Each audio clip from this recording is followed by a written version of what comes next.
Hello and welcome to your Gearsnet immediate post-match reaction video brought to you in association with Forest Precision Engineering. I am Dougie and once again I am inside the beautiful blue sea of Ibrox for today's result. Rangers 2, Greenock Morton 1, and it wasn't the convincing victory that we all hoped it would be, but at the end of the day, in a big week like this, cup qualification and into the next round is all that matters, and I think that's the message from Michael Beale in today's post-match press conference. Performance wise, in fact before we get to performance, starting 11, I think starting 11 raised a few eyebrows. There was 8 changes in total. Michael Beale referenced his rationale into those 8 changes in the press conference. What he's looking for is the players that expect to play on Tuesday night to have a very robust training session yesterday and another thorough training session tomorrow, so that they have more opportunities to play together. But I think today was an opportunity to see some different faces as well, perhaps some surprises. I think for me, there was a couple of players I expected to come out and a few that I expected to come in. The one that I expected to come in who didn't was Robbie McCrorie. I thought Robbie McCrorie would start today. We've gone with Jack Butland again, and once again he played a very solid game. There was 3 players that I expected to drop out of the starting 11, and those were Connor Goldson, James Tavernier and Ryan Jack. 2 of them dropped out as expected, but Connor Goldson stayed in the team alongside Leon Balogun, and it was John Souttar that dropped out. Other than that, Rabbi Matondo earned his first start of the season after an excellent cameo against Livingston. And on the performance wise and individuals, Rabbi Matondo, just talking about him, I spent a lot of the time in my last post-match reaction video talking about Rabbi Matondo and his importance to the team when he came off the bench, and it was evident again today. Possibly the only player who has that ability, certainly today on that starting 11, who has the ability to get the ball and run at defenders, and I think he took that responsibility on very well. He showed a confidence and ability that we just didn't see last season from Rabbi Matondo. So very, very pleasing from Matondo. I think the biggest, not concern, but I think the biggest question mark at the moment over this team, and it was certainly raised to Michael Beale in the press conferences around our finishing. We had over 20 efforts today, and obviously we got our 2 goals. One of them was from a penalty spot. We'll come on to the 2 penalties in a second. But Danilo's goal, very, very good. It was a good side of Dessers. I think he looked better playing with somebody else up front with him. Danilo, I think what I didn't say in the Livingston post-match reaction video is Danilo looks a lot more comfortable in that central position, and that was again the same today. He looked very good, and that's what he does in the middle of the box. That's his trademark, as Michael Beale said. Very quick feet and getting a very good effort away, on target, and also it hits the back of the net. But there was a lot of other chances through the game. Rabbi Matondo had a couple himself, and I think if there's one thing he can improve on, it is that finishing, and that's what Michael Beale said. Especially with eyes on Tuesday and very tough opposition coming to Ibrox in PSV. There'll be a lot of other tough games on the horizon. Looking ahead to the 3rd of September, Celtic coming to Rangers. We need to be much more clinical. We can't continue to have so many chances and only score 2. And that's the danger there, because Greenock Morton took the lead, and the question was put to him at the press conference around the resilience. It's not the first time that we've conceded first. How does he feel about that conceding first? Michael Beale's pleased with the resilience, but when we are dominating games and creating so many chances, Michael Beale said we need to be taking those chances, because this is not a game that we should be going behind in, and I think he's right. In terms of the penalty calls themselves, I sit in Copeland, didn't have a great view of the Morton penalty, but it looked soft. Dessers clearly tries to take the ball, kick the ball away, and it looks like he takes the player. I'll be honest, at first glance I did think it was a penalty, but when it goes to VAR, it needs to be clear cut for VAR, and I'm not convinced it was entirely clear cut to warrant an overturn in the referee's decision. So we'll be interested to see that one back, and I'm sure the boys will talk about it in the flagship show tomorrow night. Then our penalty, I'll be honest, a bit like the Servette penalty that we earned, I didn't see it. The Servette penalty we gave away, I didn't see it. Yeah, so that one was a Dessler's handball. I didn't see it at the time, seen it post match when I got up the road. With the penalty today, I didn't see it, but I've heard it was a pull. I've heard it was soft. Dougie Emery in the press conference, the Greenock Morton manager, was asked for his thoughts on it. He said he thought both penalties were soft. Morton aren't used to playing with VAR. Obviously, it's not in the Scottish Championship. He referenced that the last time he played in a cup game was against Celtic at Celtic Park, and they were at the wrong end of a VAR decision. But he says he's just got to go with it. That's what the decision is. Very honourable. It looked a bit soft to me. If that went against me, I think I'd be a little bit unhappy.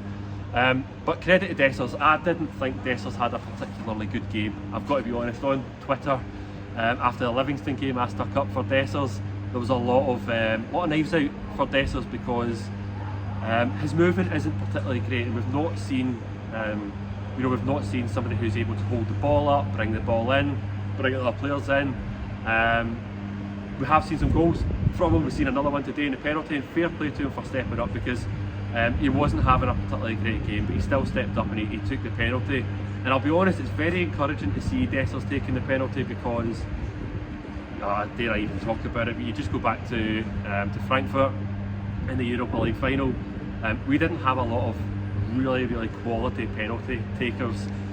James Tavernier's our natural penalty taker, wasn't on the pitch today. Dessler's took it, good finish, but I tell you, Danilo can hit a penalty as well. So good to see that we've got some penalty takers on the pitch, so that the games that Tavernier's not on there.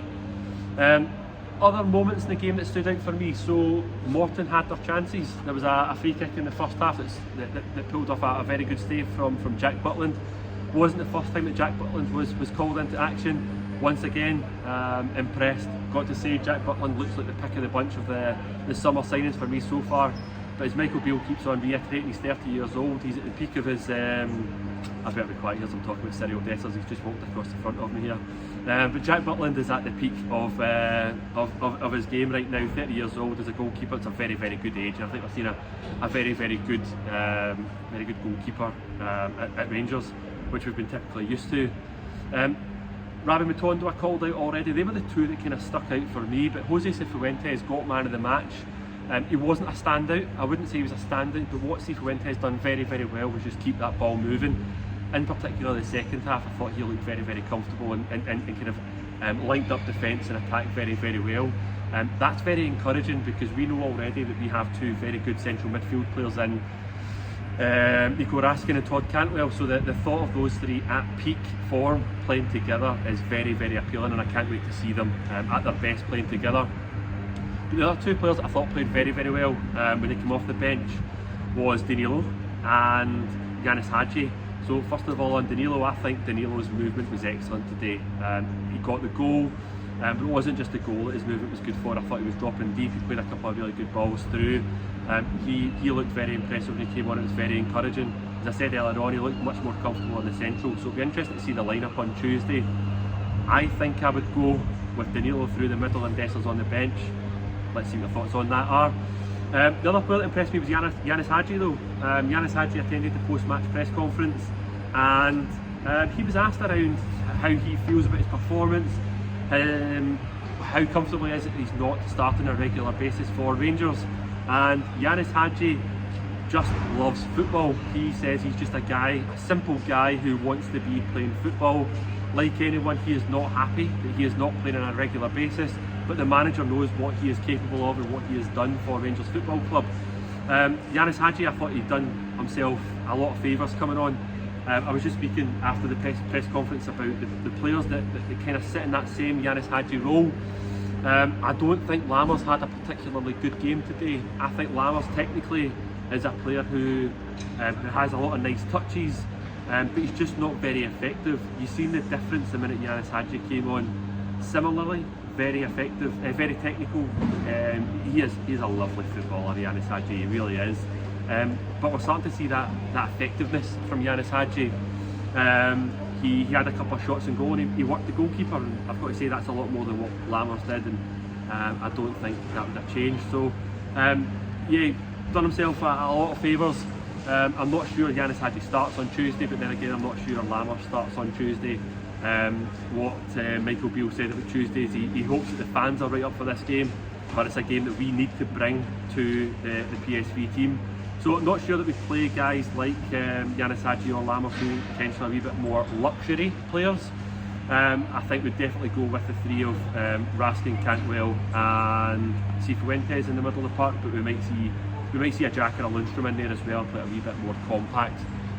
Michael Beale said that he expects the two-legged affair against PSV to be settled across the two legs and finalised over in Eindhoven, so I think he's looking for a big result at Ibrox on Tuesday night.